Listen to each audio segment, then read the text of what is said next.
नमस्कार दोस्तों, मेरा नाम है वैभव सिंह गुप्ता और मैं स्वागत करता हूं आपका आज के इस पॉडकास्ट में। आज की बातचीत का चर्चा बहुत ख़ास है, उसके साथ साथ ही बहुत ही आम है। ख़ास और आम का मतलब ये है, ख़ास इस वजह से कि होता रहता है और बड़ी बात है। आम इसलिए कि हर रोज़ देखने में सुनने में आता ही रहता है। तो आइए शुरू करते हैं हम बिना अपना समय बर्बाद किए, क्योंकि आपका भी वक्त बहुत कीमती है और आप इतना वक्त देते हैं, इतना प्यार देते हैं, सुनते हैं, समझते हैं और लागू करते हैं चीज़ों को। इसके लिए आपका बहुत बहुत शुक्रिया। और आपके अपने लोग भी आपको शुक्रिया कहेंगे, क्योंकि आप अपना समय बचाएंगे, आप अपना एनर्जी बचाएंगे और आप अपनी समझ को बढ़ाएंगे। तो आइए शुरू करते हैं। मैंने बहुत सारे लोगों को देखा जो कहते हैं पैसों से रिश्तों को तौल रहे हैं। मैं उन रिश्तों की बात नहीं कर रहा हूँ जो पति पत्नी, गर्लफ्रेंड बॉयफ्रेंड या उन तरीके के रिश्तों की बात होती है जिसमें फ्रॉड और ये और वो और ऐसी चीज़ें होती हैं। मैं बात कर रहा हूँ दोस्ती वाले रिश्तों में, रिश्तेदारी वाले रिश्तों में, पटीदारी वाले रिश्तों में, और वो गर्लफ्रेंड बॉयफ्रेंड वाले रिश्ते में भी हो सकती है। कुछ लोग नहीं, जब ज़रूरत पड़ने पर लोग आपसे पैसा उधार मांगते हैं कि 1,000 दे दीजिए, 5 दिन बाद आपको मैं दे दूँगा। और 5 दिन से वो बढ़ते 75 दिन हो जाता है और वो आपको पैसा वापस नहीं देते। अब 75 दिन बाद हम उससे कहते हैं तो वो कहते हैं हाँ दे देंगे, अभी नहीं है यार, दिक्कत में हो। हालांकि आप जानते हैं कि वो दिक्कत में नहीं है, या दिक्कत में हो या ना हो, मतलब ऐसी समस्या में नहीं है कि वो आपके 1,000 रुपये अफोर्ड नहीं कर सकते। वो सिगरेट पीते हैं और वो फालतू चीज़ों पर खर्च करते हैं, तो उनके पास पैसे हैं और आपको देने के लिए उनके पास पैसे नहीं। और ये हम सब के साथ ऐसा हुआ होता है। तो दिक्कत इसमें ये है कि जब किसी ज़रूरतमंद को सही में ज़रूरत होती है तो हम पैसे नहीं देते हैं, क्योंकि हम ऐसा धोखा खाए हुए होते हैं कि पहले हमारे साथ किसी ने ऐसा धोखा कर दिया कि उसने पैसे ले तो लिए, अब दे नहीं रहा है। और अब किसी को ज़रूरत है तो हमें लग रहा है फिर से ये वही सब चालबाजियाँ हैं और चालाकियाँ हैं। वो वही व्यक्ति हो सकता है, कोई दूसरा व्यक्ति हो सकता है, लेकिन हमारी सोच तो बन गई ना कि अब मैं पैसा दूंगा और वो पैसा वापस नहीं मिलेगा। तो ऐसा करते करते आप उसे मांगना शुरू करते हैं और आपको पता है कि वो चाहेगा तो दे देगा, क्योंकि वो कपड़े खरीदने में खर्च कर दे रहा है, सिगरेट में खर्च कर दे रहा है, बाकी तमाम चीज़ों जो इतनी ज़रूरी नहीं है जितना ज़रूरी है उसका कर्ज चुका देना, उधार चुका देना। और उसने उधार लिए हैं, वो पैसे भीख में नहीं दिए गए हैं। आपसे जब मांगे गए थे तो आपसे ये कहा गया था कि ये उधार दे दो यार, इतने दिन बाद दे देंगे, उधार दे दीजिए, इतने दिन बाद आपका चुका देंगे, ज़रूरत है, बहुत ज़्यादा ज़रूरत है। ठीक है, आपने दे दिया, आपने बहुत अच्छा किया, दे दिया, लेकिन आपके यहाँ कोई खूब कुबेर का खजाना तो है नहीं, आपको वो पैसे वापस चाहिए ही चाहिए। और फिर ये दिक्कत इसमें ये होती है, मसला ये नहीं है मेरी बातचीत का, वो तो आप जानते हैं कि पैसे दे देंगे तो मिलेंगे नहीं, रिश्ता भी ख़राब होगा। मेरी बातचीत का मसला ये नहीं है। मसला ये है, जो बड़ा मसला है वो ये है कि जब हम पैसे मांगते हैं तो उन्हें लगता है कि पैसा मांग रहे हैं, और एक बार वो गलती से दे देते हैं अगर मान लीजिए, तो ऐसा कहेंगे कि जाओ मजा करो, दे दिया तुम्हारा पैसा। मेरा पैसा है भाई, वो मेरा पैसा है, मैंने तुमको उधार दिया था और तुम मुझे वापस दे रहे हो और उसके बाद ताना दे रहे हो कि जाओ ऐश करो। ये चीज़ मुझे थोड़ी सी अतरंगी लगती है। और मज़े की बात ये है कि बहुत सारे लोग ऐसा करते हैं। अब मैं इस नाम तो नहीं ले सकता, क्योंकि मेरे साथ भी लोग ऐसा करते हैं और आपके साथ ज़रूर ऐसा किया होगा लोगों ने, आपके रिश्तेदार, आपके दोस्त, आपके पड़ोसी, आपके पटीदार, आपके कोई भी हो, कुछ लोगों ने तो किया ही होगा, जहाँ तक मुझे ऐसा लगता है।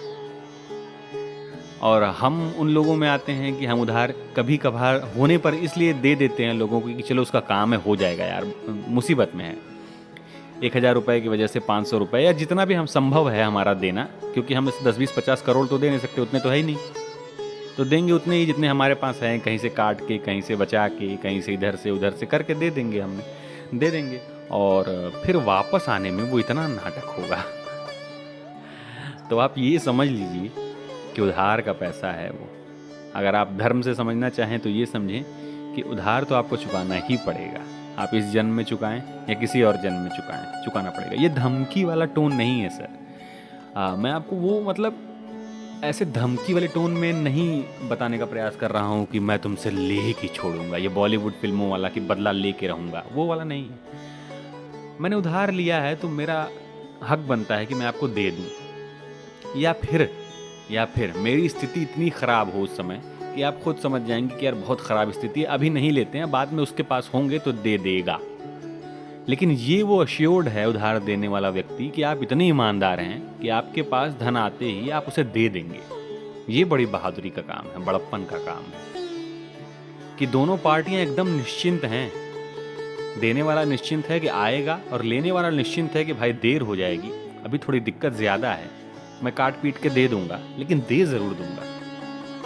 तो मेरी गुजारिश ये है आपसे और मेरे अपने आप से भी, हालांकि मैं उधार बहुत कम लेता हूँ और जो लिया दे दिया। मेरे बहुत अच्छे दोस्त हैं शुभम सिंह, मैं उनसे उधार लेता हूँ और इतना ट्रस्ट हो गया है कि मैं उनसे लेता हूँ और बिना मांगे दे देता हूँ, और वो मुझसे लेते हैं और बिना मांगे दे देते हैं। इतना अच्छा ट्रस्ट है। बहुत अच्छे दोस्त हैं, मेरे बचपन के दोस्त हैं, और वो अलग मसला है, वो अलग बातचीत ही है, कहने की ज़रूरत ही नहीं होती। उनको कारण बताने की ज़रूरत नहीं है, ना मुझे कारण बताने की ज़रूरत है। तो ऐसा होता है।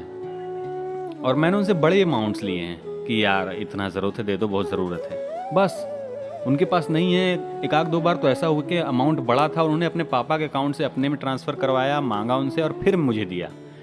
तो ऐसा होना चाहिए, इतना ट्रस्ट होना चाहिए। हालांकि ट्रस्ट बनाने से बनता है, धीरे धीरे बनता है।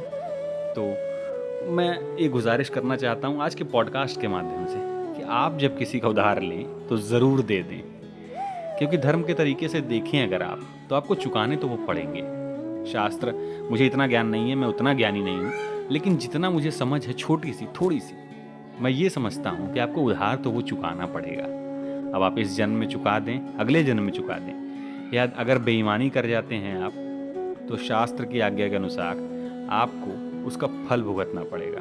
उसके लिए जो सज़ा होगी वो आपको भुगतनी पड़ेगी। और ऐसा ना हो कि इस छोटी सी बात के लिए आपको बहुत सज़ा भुगतनी पड़ जाए। और दूसरी तरफ जो देनदार हैं, जो उधार दे रहे हैं, जो मदद कर रहे हैं, वो भी ये समझ लें कि पैसा तभी दें जब उसके ना आने की उम्मीद पक्की हो। अब पता नहीं मैं कहाँ तक समझ पा रहा हूँ, पता नहीं मैं कितना समझ पाया हूँ, क्योंकि बहुत सारा पैसा जो जाता है यार वो आता नहीं है। और पैसा उतना ही हम लोग के पास, उतना लिमिटेड पैसा है, सीमित पैसा है। तो पता नहीं क्यों लोगों को लगता है कि बहुत पैसा होगा, हमने ले लिया, अब हमारा हो गया, अब तो हम नहीं देंगे। इसमें कोई बड़ी ज्ञान की ज़रूरत नहीं है, आप सब जानते हैं। और मैं बार बार अपने दोस्तों से, आपसे यही कहता हूँ कि मैं कोई ऐसी चीज़ नहीं बताता हूँ जो आपको पता नहीं है पहले से। मैं बस उन यादों को ताज़ा करता हूँ जो ज़रूरी हैं, जो हमें करनी चाहिए, जो हमें समझनी चाहिए। तो बस इसी छोटी सी बातचीत के साथ, लेकिन बहुत बड़ी सीख के साथ, मैं आपको आज के पॉडकास्ट में यहीं छोड़े जा रहा हूँ कि आप जिसका उधार लें उसको चुकाने का पूरा प्रयास करें। और अगर नहीं चुका सकते तो उसे बता दें कि अभी नहीं दे सकता मैं। और ये बहुत हद तक मुमकिन है कि आप, जैसे आपने 1000 लिया है तो आप बोल दें उसे कि भाई मैं इकट्ठे नहीं दे सकता, सीधी सीधी बात है, 100 रुपये पर मंथ मैं आपको दे दूंगा। और उसमें भी वो आदमी बहुत खुश होगा, यकीन मानिए वो इतना खुश होगा और जिसका कोई लिमिट नहीं है। मैं तो बहुत खुश होता हूँ कि किसी ने मुझसे पैसे लिए और वो बोल रहा है कि यार अभी नहीं दे पाएंगे, लेकिन 100 रुपये हर मंथ दे दूंगा मैं। और इतनी खुशी मिलती है यार, इतना ईमानदार आदमी, इतना अच्छा आदमी। और हाँ, आखिरी में आपको मैं ये कह के छोड़े जा रहा हूँ कि हाँ, पैसों से रिश्ते बनते बिगड़ते हैं। बहुत सारे दोस्तियाँ इस वजह से ख़राब हो जाती हैं कि पैसे लिए दिए नहीं। बहुत सारे रिश्ते इस वजह से ख़राब हो जाते हैं, भाई बहन के, भाई भाई के, बहुत अच्छे दोस्तों के, गर्लफ्रेंड बॉयफ्रेंड के, पति पत्नी के, मतलब जो टूटने के रिश्ते हैं, जो रिश्तेदारी के हैं। चाचा के लड़के भाई हो गए, चाची की लड़की बहन हो गई, और मतलब कुछ भी आप रिश्ता मान लें, कुछ भी आप रिश्ता मान लें। पति पत्नी तो नहीं कह सकते क्योंकि वो आपस में समझदारी होती है, लेकिन एक बंधन के बाद वो समझदारी हो जाती है। शादी के बाद आप बंधन में बंध गए हैं, आप एक ही परिवार में रहते हैं, एक ही घर में रहते हैं, तो वो तो समझदारी थोड़ी सी चलती है। लेकिन जब आप दोस्त हैं, मामा के लड़के हैं, चाची की लड़की है, ये हैं वो हैं, आप उधार ले लिया और दिया नहीं, तो हाँ, रिश्ते बिगड़ेंगे। ऐसे आपके रिश्ते बिगड़ेंगे, दोस्ती के रिश्ते बिगड़ेंगे। किसी ने आपसे कोई कर्ज नहीं खाया है कि वो आपकी बात मानेगा ही मानेगा, आपके साथ रहेगा ही रहेगा, आप कितने भी अपने वादे से मुकर जाने वाले हों। नहीं, दुनिया ऐसे नहीं चलेगी। आपको प्रूव करना पड़ेगा कि आप अच्छे हैं, और प्रूव करना नहीं पड़ेगा, आप अच्छे बनिए। आप इतने ईमानदार अपने प्रति होइए कि आपने किसी से लिया है तो आप उसका दें, आप उसका दें सर, आप उसका दें, उसका चुकाएं पैसा, क्योंकि उसने भी बड़ी मेहनत से और चाहे जैसे कमाया हो उसने, आपको उससे कोई लेना देना नहीं होना चाहिए, मुझे उससे कोई लेना देना नहीं होना चाहिए कि वो व्यक्ति पैसे अब सैलरी में से बचाता है कि पॉकेट मनी से बचाता है कि कैसे बचाता है। मेरी जिम्मेदारी इतनी बनती है कि मैंने अगर उससे 100 रुपये लिए हैं तो मुझे उसे 100 रुपये वापस करने। अगर उसको 5 दिन कहा है तो 5 दिन में दे दूंगा, 10 दिन कहा है तो 10 दिन में दे दूंगा। अगर 10 दिन पे नहीं दे पाता हूँ तो 15-15 रुपये करके दे दूंगा। उसे सीधे बता दूंगा, भाई देखो ये मेरा अकाउंट है, ये मेरी स्थिति चल रही है। और इसमें जो एक और बात आती है, देखिए बात बढ़ती जा रही है, ईमानदारी बहुत ज़रूरी है। कि आप अपने आप से झूठ बोलते हैं, उस व्यक्ति से झूठ बोलते हैं और रिश्ता हो जाता है ख़राब। मेरा तो बहुत सारे लोगों से हुआ है और लोग मुझे खड़ूस समझते हैं मेरे कुछ कारणों, मेरी कुछ आदतों की वजह से। अब मैं क्या करूं, मैं उन आदतों को बदलना नहीं चाहता हूं। ये भी एक बात है जिसकी वजह से लोग मुझे खड़ूस समझते हैं। हालांकि मैं खड़ूस हूं नहीं, ये हो सकता है मैं हूं, लेकिन मेरे कुछ रिश्ते तो ऐसे, दोस्ती के कुछ रिश्ते ऐसे बेकार हो गए और मुझे कोई दिक्कत नहीं है उनसे, मुझे कोई दिक्कत नहीं है। क्योंकि वो जब छोटे अमाउंट लेके नहीं दे पाए वो, तो बड़े अमाउंट क्या देंगे? क्या मैं उन पर भरोसा करूँगा किसी चीज़ के लिए? उनके पास पैसा है, वो शराब पे उड़ा रहे हैं, सिगरेट पे उड़ा रहे हैं, घूमने जा रहे हैं और मेरा छोटा सा अमाउंट नहीं दे पा रहे हैं, तो मैं क्या समझूँ उनको बहुत अच्छा दोस्त? नहीं, मैं नहीं समझूंगा।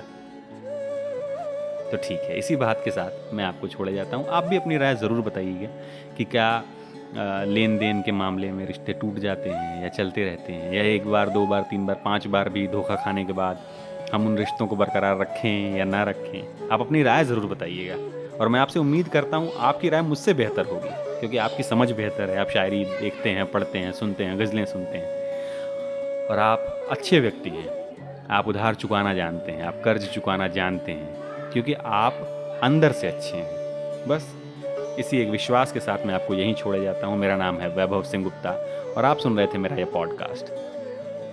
चलते चलते फिर वही आखिरी में एक बात कि आप अच्छा खाएं, साफ पहने और सबसे ज़रूरी बात, बड़ा ख्वाब देखना ना भूलें। नमस्कार।